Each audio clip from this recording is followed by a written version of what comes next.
Hi everyone, so as this video states, this is about cabin 13644 on Anthem of the Seas.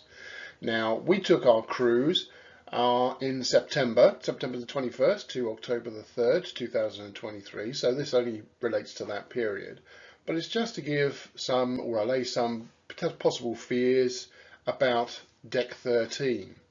Now, the area where we were is actually highlighted by the arrow, so we were roughly about the middle of the ship, but right at the top. And I'll go on to the next picture. We've got some idea of where we were. So we were actually between Johnny Rockets and Coastal Kitchen. So there's a sort of a service area which is really just used by the staff. Now, obviously being deck 13, it meant we were only one deck below the pool, also the ice cream man, and we're also only one deck below Windjammer, so you could get up in the morning and literally just stroll up 2 flights of stairs, you're in the Windjammer, which was actually very, very good, because it meant that if you were at the other end of the ship, you didn't have a long stroll or a long walk to get to the Windjammer, and equally if you wanted to take a cup of coffee back to your cabin, you didn't have to walk the length of the ship the other direction. Now, it's right by the lift, so if you needed to go down to your evening meal, you literally just walk out the door and the lift's right in front of you. So no staggering down steps or waiting or walking long distances to get to the lifts from the other end of the ship. It had great views. Now, obviously you're only one deck really below the main sort of swimming pool deck, so the views when you're actually docked in the port were brilliant. I can't fault it for that. One thing that came to light, which I hadn't thought about, was because it's actually close to the center of the ship. So when the ship's actually doing any of this, as you can see by my hand in the middle, we're not moving much, but my elbows are moving a lot. And we were in the Bay of Biscay because we were doing a Canaries cruise, and we had a little bit of a rough night, shall we say, an early morning. And when I was walking towards the solarium at the front of the ship, I'd say that was moving probably a good 6 foot, 2 meters up and down as the ship was moving forward, and equally the same for Windjammer at the back. If you stood at the back, roughly moving the same there. Obviously, being at the top, it means if you've got that motion going on, you're still going to get that movement. You're not going to get away with that. But if you've got that kind of movement going on, and not so much of the rock, you're actually in the best place possible to be. Slightly lower decks might have been even better still, but we didn't get too much of an issue from that, which was good.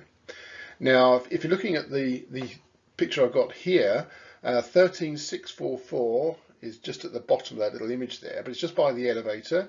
And if you look, you see there's a slightly longer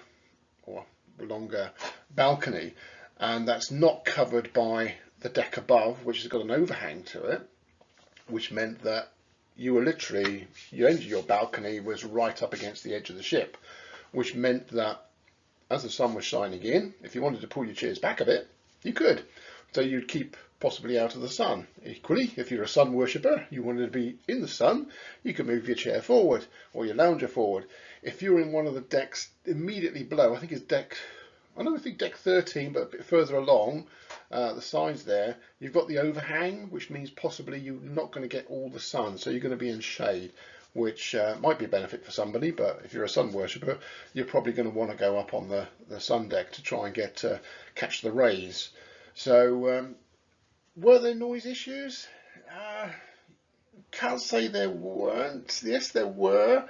We noticed that there was, as it was a service area, you'd get people pushing trolleys or walking across there, and there could be at any time of day and night really. Daytime didn't really matter because lots of other noises were going on. But at night time you would hear somebody sort of walking across the room, or you'd hear someone sort of, a trolley or whatever going on. Sorry, that's me just pushing a drawer on the desk. But it wasn't a rhythmic noise. It wasn't like somebody was playing a ghetto blaster or some kind of band beating at a tune, or children running up and down. So it wasn't for us an issue. We just accepted it. I think there's a lot worse places you could be on a cruise ship. So for us it was fine. the easy access to most things was actually beneficial. That was the great thing, and the great views when we were docked up in Lisbon, Vigo, and also the Canaries was great because you could see further, and you got a lot of things that you could see which you wouldn't have seen from a lower deck, which was really, really good. So from my perspective, it was actually very good. Would I book that cabin again? Yeah, I would. Would I go and book it during school holidays? Probably not, but then I'm not someone who's going to go on a cruise during school holidays. I'm going to go when it's out of school holidays because most of the age range of people on the cruise ship then are as my age range and above. But for anybody who's worried about deck 13, especially in this one, cabin 13644, that's what we found. Not saying you're not going to experience better or worse, but that's how it was on our cruise. So hope that helps. Thank you.